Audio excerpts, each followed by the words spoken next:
ये है दिल्ली क्राइम मोर्चा news network. सबसे गंदी नस्ल पुलिस की है, जो कि पुलिस वाला खून को साफ करवा रहा है। जिसका भाई मरा उसके कजन ब्रदर से।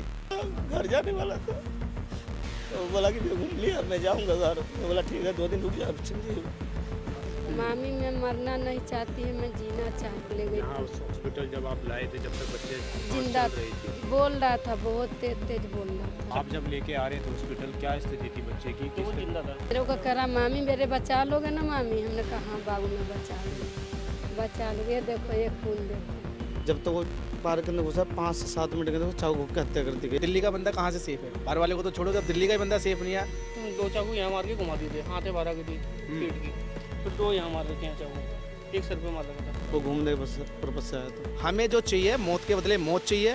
हर बार नाबालिग बच्चा ही क्यों मार रहा है मर्डर? इसके पीछे तो कोई वजह होगी। दिल्ली पुलिस घर जमाई बना के रखेंगे ही नहीं। अब जेल चले जाएंगे, जेल में आराम से रहेंगे, खाना पीना भी इनका होगा और ट्रीटमेंट भी पूरा पक्का होगा। दिल्ली सरकार करती क्या? यही तो कर रही है। क्षेत्र के अंदर लोग चाकू ले लेकर घूम रहे हैं, उसके ऊपर आखिरकार कोई कार्रवाई क्यों नहीं की जाती? उन लोगों को क्यों नहीं पकड़ा जाता? वो मेरे साथ घूमने आया था। हाँ, तो बोला भैया मैं भी मामी घर चलूँगा, थोड़ा घूम लूँगा, फिर मैं होली के बाद चल जाऊँगा घर। वो घर 2 दिन के बाद जाने वाला था। मेरे भाई को मार दिया पूरी तरीके से, और उसको भी मारना चाहिए। 3 लोग पकड़े गए। बिल्कुल भी नहीं है, पकड़े तो जाएंगे, कानून से बचेगा क्या? जो काम कराता है सारा प्रशासन होता है। ना चाहते हैं प्रशासन से, क्या उम्मीद है आपको? उसको जैसा उसको मारा वैसा उसको भी मरना चाहिए, तभी तो सुधरेगा ये लोग, नहीं तो और बढ़ता ही जाता है। देखते हैं व्यक्ति इस बार पकड़ा गया है, फलाने गिरोह से फलाना ही व्यक्ति इस बार पकड़ा गया है, लेकिन जो गिरोह का मेन मुखिया है आखिरकार वो बार बार क्यों नहीं पकड़ा जाता है? नमस्कार, जय हिंद। आप देख रहे हैं दिल्ली क्राइम मोर्चा। दर्शकों, मेरी मौजूदगी इस वक्त चाकूबाजी वाले क्षेत्र में है। मैं आज आपको ये नहीं बताऊंगा कि मैं किस क्षेत्र में मौजूद हूं, क्योंकि आप लोग भली भांति वाकिफ़ हैं कि मेरी मौजूदगी राजधानी दिल्ली के चाकूबाजी उर्फ मंगोलपुरी में है। इस एरिया में मेरी शायद ये 4थी से 5वीं रिपोर्टिंग है इसी महीने की, जब मैं इस तरीके की न्यूज़ कवर कर रहा हूँ आज, जहाँ पर एक युवक की चाकू घोंपकर कल रात यहाँ पर हत्या कर दी गई। आप देखेंगे मेरे पीछे ये पार्क आपको दिखाई दे रहा होगा, सुनसान पार्क आपको दिखाई देगा। इस पार्क के ठीक उस कोने में जहाँ पर हमारा कैमरा जूम आउट हो रहा होगा, आप देख रहे होंगे उसी जगह पर कल एक युवक को, जिसकी उम्र 19 वर्ष थी और वो दिल्ली में सिर्फ और सिर्फ घूमने के लिए आया था। दिल्ली में वो घूमने के लिए आया था और वहाँ पर दिल्ली का आसपास के क्षेत्र को वो देखना चाहता था। और मैं इस खबर के माध्यम से आज उन लोगों को भी सावधान करना चाहता हूं जो ये समझकर दिल्ली में आते हैं कि उनको दिल्ली की खूबसूरती देखने को मिलेगी। वो दिल्ली घूमेंगे और अपने घर पर जाकर बताएंगे कि दिल्ली इतनी अच्छी है। आज उनको मालूम होना चाहिए कि दिल्ली कितनी अच्छी है, जिसमें एक युवक की जान चली गई। क्या नाम है आपका? गीता देवी। आप कौन है लड़के की जिसकी डेथ हुई? मामी हूँ। मामी है। मेरी यहाँ घूमने आई थी बिहार से। क्या क्या क्या आया था वो बच्चा जब घूमने आया था आपके यहाँ पे? वो भाई आ रहा उसका बड़ा, बोला कि मामी यहाँ जाऊँगी और होली में आपस चलाऊँगी गाँव। अच्छा। मामी के पास घूमने आई थी मेरे यहाँ। मेरे को बोली मामी मेरे सुसु लगा, मैं सुसु करके आ। हमने कहा करे जा। कल शाम की बात है। हाँ 8 बजे। तो बस सुसु करने गए, उसके बाद में करी मामी मेरे को मार दिया, बचाओ। आए तो चाकू उसकी यहाँ पर लगा पड़ा, उसी में चाकू इतनी बड़ी लंबी और पूरी पेट के हाथ बाहर लटका पड़ा। फिर लेके हम दोनों जाइए, एक खून लगा है मलखान के, लेके संजय गांधी आए। कोई पुलिस उलिस के हमने फ़ोन नहीं करा, ऐसे लेके भाग के आए। बोला रास्ता पर मामी मेरे 5 जइए मारा है। ये लड़के ने बताया है आपको? मेरे को 5 जइए 5 चाकू मारा है, 2 चाकू मैंने छीन ली है। मैं भी मारा है मट्टी उठा के, ईंटा नहीं मिला है, मट्टी उठा के मारे। मट्टी से मारा है तो मेरे को चाकू घुसेर के नचा दी है। मामी मैं मरना नहीं चाहती है, मैं जीना चाहती हूँ। ये बच्चे ने आपको बोला? हाँ मेरे को बोला अस्पताल में। हमने कहा बउआ मैं तेरे को नहीं मरने दूंगी, मैं जिंदा रखूँगी। ओके बाद में मेरे अंदर में गार्ड नहीं घुसने दी, अंदरे में मेरे बाहर निकाल दी। अंदर में आधा घंटा के बाद कह रहा ख़त्म हो गई।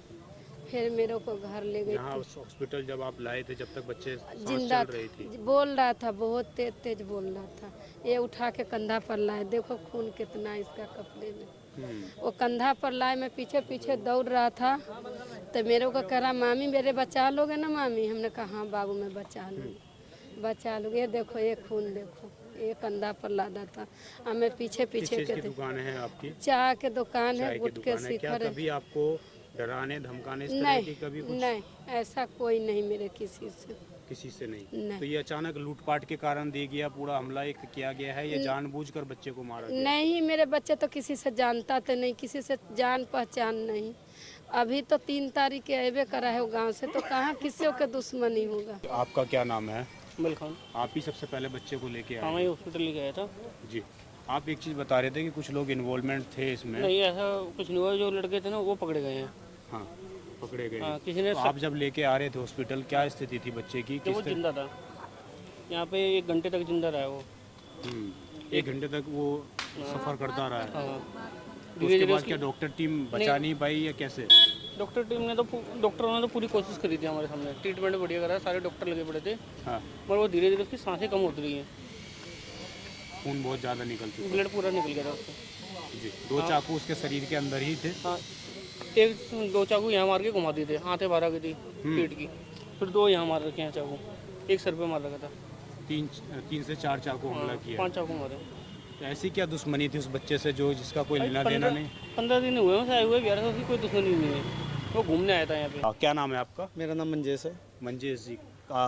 कल कितने बजे की घटना है ये, और क्या? 8:30 बजे की घटना है। 8:30 बजे रात की। क्या जानकारी मिली आपको? चाकू यानी मेरे को फ़ोन में आया कि तब चाकू मार दिए गए हैं। वो पार्क में पेशाब करने गया था खाली दुकान छोड़ के। जब तक वो पार्क के अंदर घुसा 5 से 7 मिनट के अंदर चाकू घोंप के हत्या कर दी गई। 3-4 चाकू मारे गए उसके 3-4 अंदर। चाकू। और 2 कितने चाकू लोग थे बरामद ये? हुए। बता तो रहे थे ऐसे 5 थे, पर तब मुजरिम 3 पकड़े गए हैं। 3 पकड़े गए हैं अभी। तो ये 2 चाकू वहाँ से मौके से बरामद हुए थे पुलिस को? हाँ, कितने टाइम बाद आप लोगों ने पुलिस को सूचना दे दी थी? हमने उसी टाइम दे दी थी। उसी टाइम। हम फिर सीधा यानी भाई को लेके सीधा हॉस्पिटल लेके आए। फिर हॉस्पिटल ट्रीटमेंट स्टार्ट हुआ। फिर हॉस्पिटल में 1 घंटे बाद बोले कि एक्सपायर हो गए। एक्सपायर। भाई का क्या नाम था, क्या उम्र लालू थी कुमार। बच्चे की? उसकी 19 साल उम्र थी। 19 साल उम्र है। कहाँ का रहने वाला है? बिहार का रहने वाला है वो। बिहार में कहाँ से? सीतामढ़ी जिले से रहने। सीतामढ़ी से। यहाँ पे किस कारण आया था? वो इधर घूमने आया था, घूमने के पर्पज से इधर आया था, दिल्ली देखने आया था। पहले ये बात चल रही थी कि चाय की दुकान पे काम कर रहा था आप लोगों के साथ इस तरीके का? हमारे साथ खाली खड़ा हो रहा था वो दुकान पे जब तक आया हुआ था। तो हमारे साथ हमारा काम में हाथ बटवाता था, ना कि तय काम करता था हमारे पास। वो घूमने के पर्पज से आया था। घूमने के पर्पज से। कल जब ये हत्या की वारदात को अंजाम दिया गया है, आप कहाँ पर थे उस वक्त? आप वहीं मैं पर? उस टाइम घर पे था और जैसे ही मुझे कॉल आया मैं हद से 10 सेकंड के अंदर वापस आ गया हूँ उस वारदात वाली जगह पे। 10 सेकंड के बाद? 10 सेकंड। जी। तो यहाँ पे जो वारदात हुई है, जिन लोगों ने दिया है, आप लोगों को क्या जानकारी है? उनका क्या हिस्ट्री है? क्या आप लोगों से कभी बहसबाजी किसी चीज़ को हमारी लेकर? उनसे कोई दुश्मनी न कोई बहसबाजी हुई है। वो नाबालिग के तीनों जिनको पकड़ा गया हुआ है वही थाने के अंदर ही है। नाबालिग हैं ये सारे? नाबालिग है, हाँ ये तीनों। सारे क्या नशे में इस तरीके के आदि हैं? वहाँ कोई पार्क है इस तरीके का? नहीं, वहाँ पार्क तो है उस तरह का नशे वाला, हाँ। वहीं पे वो समय के रहते हैं, वहीं पे ऐसा कुछ हुआ है। तो पहले भी आपने उन लोगों को देखे हैं इसी? पहले नहीं देखा, हमने उसे पहली बार देखा कल ही। पहली बार देखा है। तो इस इलाके में इस तरीके की पहली घटना तो है नहीं है? पहले भी पहले भी अपने आप को सेफ महसूस करते महीने भर में हैं कम से कम 4 से 5 मर्डर हो चुके हैं हम्म, इसी चीज़ को लेकर। हम्म। तो कहाँ से सेफ है? दिल्ली का बंदा कहाँ से सेफ है? बाहर वाले को तो छोड़ो, जब दिल्ली का ही बंदा सेफ नहीं है, जिस एरिया में हम बीब लोग मंगोलपुरी में रहते हैं वहीं के ही लोग बाग ये चीज़ कर रहे हैं ऐसे, तो कहाँ से बंदा ही? जब रहने वाले भी मंगोलपुरी के? मंगोलपुरी के ही बताए गए ये, मंगोलपुरी के, और ये नाबालिग निकले तीनों के तीनों। हम्म, जब हमारे देश में इतना गंदा कानून है, जब नाबालिग को भी सज़ा नहीं मिल सकती है, तो क्या फ़ायदा इस कानून का? और क्या ये दिल्ली पुलिस करेगी? दिल्ली पुलिस कहती है कि ये कानून जो बनाया गया है वो हमारे हाथ बांध दिए गए हैं। जब बांध दिए गए तो तुम फिर क्यों हो रहे हो फिर दिल्ली पुलिस में? आप जब कुछ इंसाफ ही नहीं कर सकते। हमें जो चाहिए, मौत के बदले मौत चाहिए, यही इंसाफ है। या पुलिस वालों को कहा जाए कि इनको तीनों को एनकाउंटर करा जाए, तभी ये रोकथाम मेरे हिसाब से रुकनी चाहिए, तभी ये रुकेगी। नहीं तो ऐसे ही ना जाने कितने बच्चों के, कितने माओ के लाल मिटते रहेंगे। बिल्कुल सर, ये पता नहीं कितने लोग मारे जाएंगे, अभी ये फिर छुट के आ जाएंगे, क्योंकि कहते हैं ना दिल्ली पुलिस घर जमाई बना के रखेंगे ही ना। अब जेल चले जाएंगे, जेल में आराम से रहेंगे, खाना पीना भी इनका होगा और ट्रीटमेंट भी पूरा पक्का होगा। दिल्ली सरकार करती क्या है? यही तो कर रही है। आप कह रहे हैं कि कानून में मूलचूल बदलाव होने कानून में बिल्कुल बदलाव होना चाहिए, खून के बदले खून होना चाहिए, या तो उसके घर के सदस्य क्या बिल्कुल घर का, जैसे हमारे योगी साहब थे हमारे, उन्होंने जैसे घर के किसी भी सदस्य की मौत हो जाती थी या हो जाती है अब, तो उसमें कानून में ये कहा गया कि उसके घर परिवार को पूरा एकदम हटा दिया जाए, जिससे कि उनके माँ बाप को ये रियलाइज़ हो या उन बच्चों को ये रियलाइज़ हो कि हमने इतनी बड़ी गलती करी है तो ये सज़ा हमारे को मिली है। दिल्ली के अंदर ऐसा कुछ नहीं है, दिल्ली के अंदर सेफ रखा गया है उनको तीनों को। आज वो थाने में है, खाना पीना खा पी रहे हैं। मैं ये जानना चाहता हूँ, आप मंगोलपुरी के ही निवासी हैं। बिल्कुल। तो ये मंगोलपुरी में बार बार हत्या की घटना क्यों घटित होती है? इसके पीछे की आपको असली वजह क्या लगती है? ये सबसे बड़ा ये मंगोलपुरी के अंदर बता रहा हूँ, दिल्ली मंगोलपुरी के अंदर ये नशे की आदत बहुत है और नशा सबसे ज़्यादा बिकता है। स्मैक, गांजा, अफीम, ड्रग्स, सारी चीज़ें मंगोलपुरी के अंदर बिकती है। और ऐसा कोई प्रशासन नहीं है जिस प्रशासन को पता ना हो कि किस गली में क्या चीज़ हो रही है। प्रशासन से मेरी अनुरोध है यही है कि आप कृपया करके इसको रोकथाम लगाएं, जिससे कि ये सभी इन चीज़ों को जो मर्डर हो रहे हैं जो इन चीज़ पे कंट्रोल हो जाए और इनको सख्त से सख्त सजा दी जाए, मौत के घाट उतारी जाए। ही कर रहे हैं, कोई बालिग तो कर ही नहीं रहा है मर्डर, जितने भी कर रहे हैं नाबालिग ही कर रहे हैं। आपने मंगोलपुरी में खासा मंगोलपुरी में खासतर हो रहा है ये, क्योंकि आपने भी कई बार देखा होगा और आप भी रिकॉर्ड करते हैं तो आपने भी को भी यही पता चला होगा नाबालिग हर बार नाबालिग बच्चा ही क्यों मार रहा है मर्डर। इसके पीछे तो कोई वजह होगी, कोई ऐसा गिरोह काम कोई ऐसे वजह हो गया, कुछ होगी। और ये अधिकतर मंगोलपुरी में ही क्यों हो रहे हैं? 4 दिन को लड़के क्योंकि बहुत है उसको आए, उन्हें कुछ दुनिया नहीं देखी, कुछ नहीं देखा। ऐसी क्या दुश्मनी है? 4 दिन मैक्सिमम 7-8 दिन हुए होंगे उस लड़के को आए हुए। ऐसी क्या दुश्मनी है? हमारे को हमारा जन्म यहाँ पे हो गया, मैं 32 साल का हूँ, 33 साल का होने वाला हूँ, जिसमें कि अभी तक मेरी किसी से दुश्मनी नहीं है। मेरे को ऐसा कोई बंदा नहीं है जो मंगोलपुरी में या मंगोलपुरी से बाहर जो ना जानता हूँ, मेरा किसी से कोई दुश्मनी नहीं है। तो 4 दिन के लोगों को आए हुए उससे दुश्मनी हो गई, उसको इतना मारा गया है कि एक बंदे को मार दिया है। मतलब इतना क्राइम हो रहा है। मेरे पास जो पिक्चर आई है इसमें बच्चे की पेट से पूरी आंत निकाली गई है, आंत निकल गई है। 2 चाकू है बाकायदा उस लड़के की। इतनी हिम्मत मैं मानता हूँ कि वो गर्दन पे चाकू मारा है, उसके यहाँ पे हाथ में था, वो निकला है। और पुलिस वाला सबसे गंदी नस्ल पुलिस की है, जो कि पुलिस वाला खून को साफ करवा रहा है। जिसका भाई मरा उसके कजन ब्रदर से मतलब खून के छींटे, हाँ खून के साफ करो, पानी डाल के झाड़ू लगवाइए उससे। तो मैं जानना चाहता हूँ ये कानून है कि ये दिल्ली पुलिस है? क्या यही पुलिस का काम है कानून को मिटाना? क्या उसके पास गड्डी पहुंच चुकी है इस आवाज़ को दबाने के लिए? यही होता है क्या? तो अभी इस चीज आपको को पुलिस ने बताया कि 3 लोग पकड़े गए हैं। आप इससे संतुष्ट? बिल्कुल भी नहीं है। पकड़े तो जाएंगे, कानून से बचेगा क्या? जो काम कराता है सारा प्रशासन होता है और पुलिस कोई ये नहीं कह है। देती है कि हमने जी अपराध हुआ, अपराध घटने के इतने घंटे बाद उनको हमने आपको लोगों कराना को चाहिए पकड़ लिया। वो बिल्कुल सर, बिल्कुल जी। जो भी है वो पकड़े गए हैं, तीनों अंदर है, पुलिस के हवाले है, अरेस्ट कर लिया गया है।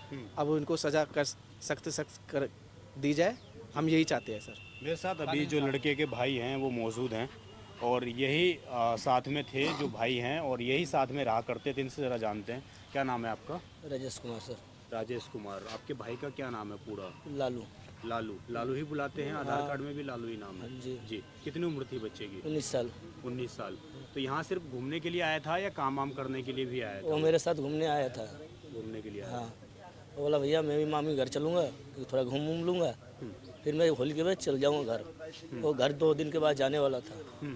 मेरे भाई को मार दिया पूरी तरीके से, और उसको भी मारना चाहिए। 2 दिन बाद वो जाने वाला था वापस? घर जाने वाला था। वो बोला कि मैं घूम लिया, मैं जाऊँगा घर। तो मैं बोला ठीक है 2 दिन रुक जा, चलिए। जी। पढ़ाई भी कर रहा था वो बिहार में? कौन सी क्लास में था अभी? 10th क्लास में। 10th क्लास में था। अभी बोर्ड के एग्जाम आने वाले होंगे उसके। हाँ, क्या बोलता था आपको कि भैया मैं बड़ा होकर क्या चीज़ करूँगा, क्या वो बनूंगा? बहुत कुछ कर बोल रहा था, मैं ये करूँगा, ये करूँगा। जी। अभी मम्मी पापा आपके गांव में ही हैं? गांव में ही हैं अभी। वो वेट कर रहे हैं कि किस तरीके से ये पूरी घटना होगी। बताया आपने उनको? हाँ बताया। जी। क्या चाहते हैं आप प्रशासन से, क्या उम्मीद है आपको? उसको जैसा उसको मारा वैसा उसको भी मरना चाहिए, जी। तभी तो सुधरेगा ये लोग, नहीं तो और बढ़ता ही जाता है। देखते हैं। जी। ये तो जितने भी बाहर के लोग रहते हैं उनके अंदर एक दहशत हो जाएगी कि हाँ। हम लोग दिल्ली में जा रहे हैं मरने के लिए। हाँ। जी। देखिए ये तमाम लोग हैं और आप समझ जाइए किस तरह की स्थिति है। मैं बार बार कह रहा हूँ कि मंगोलपुरी एक ऐसा क्षेत्र बन चुका है जहाँ शायद हफ्ता भी नहीं गुजरता है और मुझे दोबारा इस जगह पर मर्डर की स्टोरी करने के लिए आना पड़ता है। ये हमारा कोई शौक़ नहीं है कि हम बार बार किसी के घर पर जाएं, किसी के आंसू देखें। हम ये सवाल पूछना चाहते हैं उन आला अधिकारियों से जिनकी वो बीट होती हैं पुलिस के अंदर। आप समझिए एक कई स्तरों पर लेयर बनी हुई है। उस लेयर के हिसाब से आप समझिए आखिरकार कार्रवाई क्यों नहीं की जाती है। क्षेत्र के अंदर लोग चाकू ले लेकर घूम रहे हैं, उसके ऊपर आखिरकार कोई कार्रवाई क्यों नहीं की जाती है, उन लोगों को क्यों नहीं पकड़ा जाता है। जो लोग सवाल पूछ रहे हैं बार बार कि ये गिरोह कौन है आखिरकार जो इस तरीके से छोटे छोटे बच्चों को क्राइम में इन्वॉल्वमेंट दे रहे हैं, ये वो कौन लोग हैं। और लगातार मंगोलपुरी में इस तरीके से लोग हमें कई बार बताते रहे हैं कि फलाने गिरोह से फलाना व्यक्ति इस बार पकड़ा गया है, फलाने गिरोह से फलाना ही व्यक्ति इस बार पकड़ा गया है, लेकिन जो गिरोह का मेन मुखिया है आखिरकार वो बार बार क्यों नहीं पकड़ा जाता है। आप समझिए लोग कैसे आखिरकार दिल्ली को सुरक्षित महसूस करें। जो एक हफ्ते पहले लड़का दिल्ली में घूमने के लिए आया, दिल्ली की खूबसूरती देखने के लिए आया और आज वो बच्चा इस दुनिया में नहीं है। ये आप समझिए कितना डराने वाला है, कितना डरावनी ये चीज़ है। आपकी इस खबर पर जो भी राय हो कमेंट जरूर करिएगा। हालांकि इस अभी जो हमें अपडेट मिली है कि इसमें 3 आरोपियों का भी रक्षा में ले लिया गया है अगर वो नाबालिग हैं तो। लेकिन लगातार इस तरह के अपराध अगर बढ़ते रहेंगे तो लोगों के अंदर कहीं ना कहीं असंतोष की भावना जरूर फैलेगी। मैं विजय ठाकुर अपने सहयोगी दीपांशु के साथ, आप देखते रहें दिल्ली क्राइम मोर्चा। धन्यवाद।